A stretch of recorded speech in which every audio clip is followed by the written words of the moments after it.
আসসালামু আলাইকুম ওয়া রাহমাতুল্লাহি ওয়া বারাকাতুহু।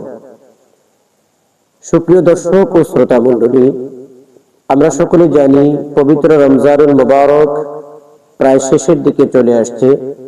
রমজানুল মুবারকের অন্যতম আমল হলো আল্লাহ পাকের সন্তুষ্টি অর্জন করার জন্য ইতিকাফ পালন করা।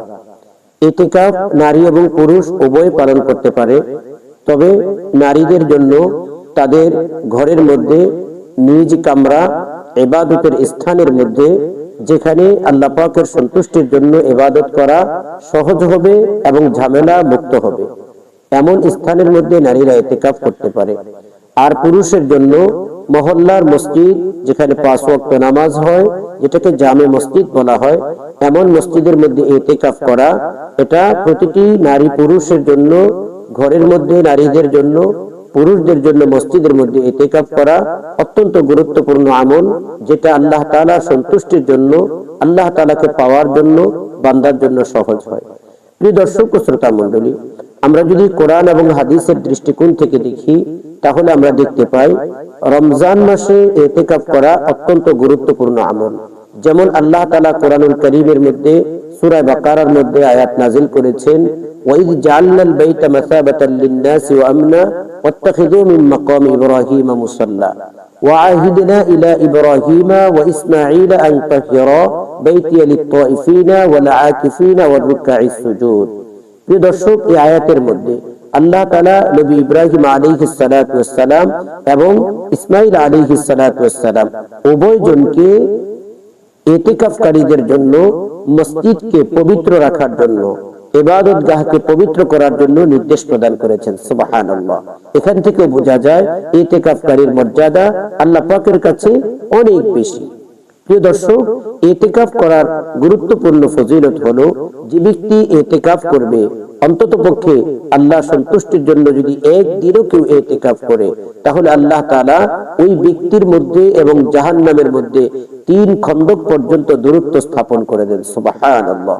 প্রিয় দর্শক, আল্লাহ নবী সাল্লাল্লাহু আলাইহি ওয়াসাল্লাম অন্য হাদিসের মধ্যে ইরশাদ করেছেন, যে ব্যক্তি রমজানের শেষ দশকে ইতিকাফ করবে, আল্লাহ তাআলা ওই ব্যক্তির আমলনামার মধ্যে 2টি উমরা এবং 2টি হজের সওয়াব আল্লাহ তাআলা লিখে দেন। সুবহানাল্লাহ। সবচেয়ে বড় ফজিলত হলো ইতিকাফ করার মাধ্যমে আল্লাহ তাআলা যে রমজান মাসের বিশেষ গুরুত্বপূর্ণ মর্যাদা রেখেছেন, কদরের মর্যাদা, এই কদরের মর্যাদা অর্জন করা এটা সহজ হয়ে যায়। তাই আমরা সকলেই আমরা সকল প্রকার ব্যস্ততাকে পিছনে রেখে আল্লাহর সন্তুষ্টি অর্জন করার জন্য আমরা সবাই পবিত্র রমজানুল মুবারকের শেষ দশকে আমরা ইতিকাফ করার নিয়ত করি। যদি আমরা শেষ দশকের সুন্নত ইতিকাফ করতে নাও পারি, তাহলে অন্তত পক্ষে আমরা নফল ইতিকাফ করি।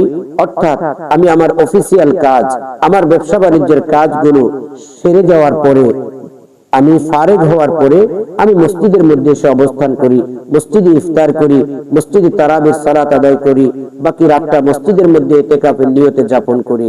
দেখুন, যেদিন কিয়ামতের মাঠে আল্লাহ পাক রব্বুল আলামিন আমাকে আপনাকে হাসরের ময়দানে উপস্থিত করবেন, সেদিন কেউ আবার পরিচয় দিবে না। সেদিন আমি একটা নেকির জন্য অনেকের কাছে ছুটাছুটি করব। তাই ইতিকাফের মাধ্যমে আমি যদি আমার নেকিটাকে বাড়ায় নিতে পারি, আল্লাহ পাককে আমার সাথী বানাতে পারি, বন্ধু বানাতে পারি, যেদিন কবরের মধ্যে কেউ আমার সাথী হবে না, সঙ্গী হবে না, সেদিন আল্লাহ পাক রব্বুল আলামিন যেন আমার সাথী হন, সঙ্গী হন। তাই দুনিয়ার সমস্ত ব্যস্ততাকে পিছনে রেখে আসুন আমরা ইতিকাফ করার জন্য মসজিদগুলোর মধ্যে বসি এবং বাসা বাড়ির মধ্যে মা বোনদেরকে বলবো আমরা ইতিকাফ করার জন্য উদ্বুদ্ধ হই। আল্লাহ তাআলা আমাদের সকলকে ইতিকাফ করার জন্য প্রস্তুত থাকবার তৌফিক দান করুন। আমিন। ওয়া আখির দাওয়ানা আনিল হামদুলিল্লাহি রাব্বিল আলামিন। আসসালামু আলাইকুম ওয়া রাহমাতুল্লাহি ওয়া বারাকাতুহু।